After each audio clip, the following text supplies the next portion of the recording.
Welcome back to AM Northwest. You know, if you love to collect books, how do you know which ones are actually worth something?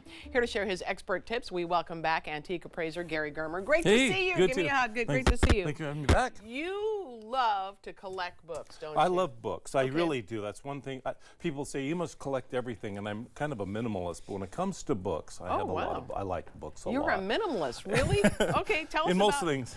I thought that you couldn't really collect books because essentially they kind of disintegrate. Well, that is a consideration. Age is not a friend of books. Right. So when people say they're dealing with their mom's collection, what do we do? Have 100 books? I ask two questions. One is, were these people book collectors, or were they book accumulators? Okay. So usually a collector will have a subject that they collect, or an author that they collect, or a style. So like, I have a collection here of Ray Bradbury, for example. Oh wow, yeah. We have a collection that had nothing but telescopes. He had everything book there ever was on telescopes. Oh, interesting. And then, so people can collect children's books in their childhood. And so when a collector will have a subject. Accumulator is more like me. I'll read or a lot of people will read, and you put the book on your shelf. Right, and over a lifetime, you've accumulated a lot of books, and rarely is there the most money on those books. Usually you shake it out of them, that somebody's hid the money. Okay. Oh, gotcha. The other thing is, then what condition are they in? Yeah. You got to think of a book like a piece of glass. If you have a Tiffany vase and has a big crack down the middle of it, it's not going to be worth much. Right. So you have a book, an old book here. The spine is faded. It's been sitting on the shelf. And then this is very common where it's broken here. Oh, yeah, the glue's and it's broken. So people will say that, I'll ask, what condition are they in? Well, they're good for their age. And I says, well, so am I, but that doesn't mean I'm going to be walking the runways in Milan anytime soon. I didn't even let you finish that joke. That was pretty good. Okay. Yeah. So one of the other things is like this collection with Ray Bradbury is a good example. I have one right here. When I saw this collection, I didn't realize he made so many books. He really wrote a lot. Yeah. You think Fahrenheit 451. Anyway, here it is. Yeah, 451. Got the number. Yeah. But he wrote a lot of children's books. So when you're looking at it, this is in good shape. The dust jacket on a modern book can add 80% of the value. Oh, if you don't have the dust jacket, it's going to kill the value. Okay. The other thing about these is they're all signed by him. Wow. So the guy found and got him, went and saw him and got signed at different book signings and That's stuff. great. So that adds a lot of value. Yeah. First edition, signed, dust jacket. These others here are just in pristine condition.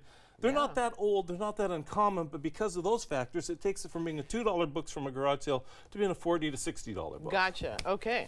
And then children's books, like I said, and pop culture. People collect their childhood. So like the Rolling Stones, if you're part of the Rolling Stones fan club, these actually sell for $30 to $40 a piece. And so as long as we still know who they are, and let's face it, Richard Simmons is gone, but Keith Richards is still alive, so that tells you about lifestyle.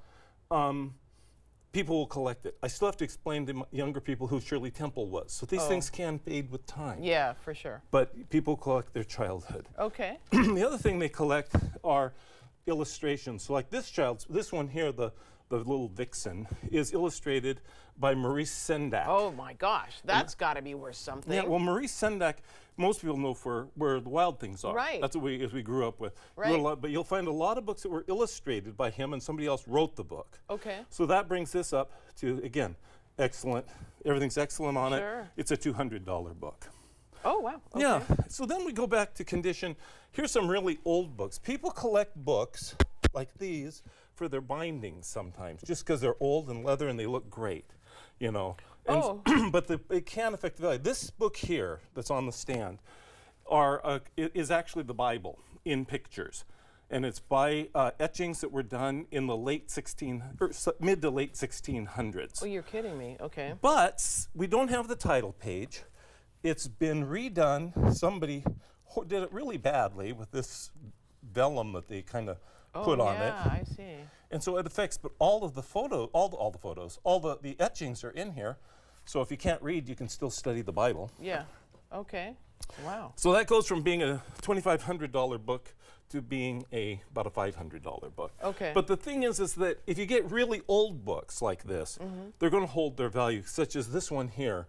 That's called The Portland Girl at the Chafing Dish. It's a cookbook. I love this. From 1898. Love this. Absolutely horrible recipes in it. I'm gonna look at a couple recipes because I was looking at this earlier. Mussels a la Portland. Yeah. There was what was another good one here? Eggs with macaroni. Yeah, there you go. Venison with currant jelly. Some of these are just really something else. Yeah, they seem to have a big thing about making in your chafing dish a white sauce with lots of butter, and then you dump the seafood in it. Chipped beef. Yeah. Okay. How can you do wrong? But see, that's a really, really rare book. It's a limited edition, so it's that's wild. Have some serious money. When it comes to also conditioning, we look at these two here. We had these rebound because they are these are the second edition of Little Women, 1850s. Wow. And so the binding had been breaking. So we did a binding that was very similar to the original binding and the gilded back. And so it brings it back up, even though it cost us $500 to have it done. Brought it up from being a few $100s to now it's a $4,000 set. Wow. Other things. Wow, that's incredible. Yeah. Okay. So other things to look at are the bindings. Some people, they decorate. Limited edition, small printing. This book here, it's in a case. Yeah. And it's just a limited edition, small press. You want to look for those. Again, good illustrator, limited edition. Shakespeare, they made 800 million copies of Shakespeare.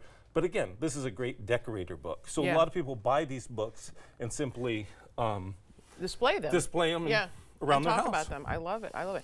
Great. Oh, some great information here, Gary. Yeah. Thank So you very much. if you want to research it, ABE Books is where you want to go. Like Abe Lincoln, Abe Books. There's others, but that's a free site. Okay. And you can research We'll values. put that on our website. ABE Books. Gary Germer, thank you very much.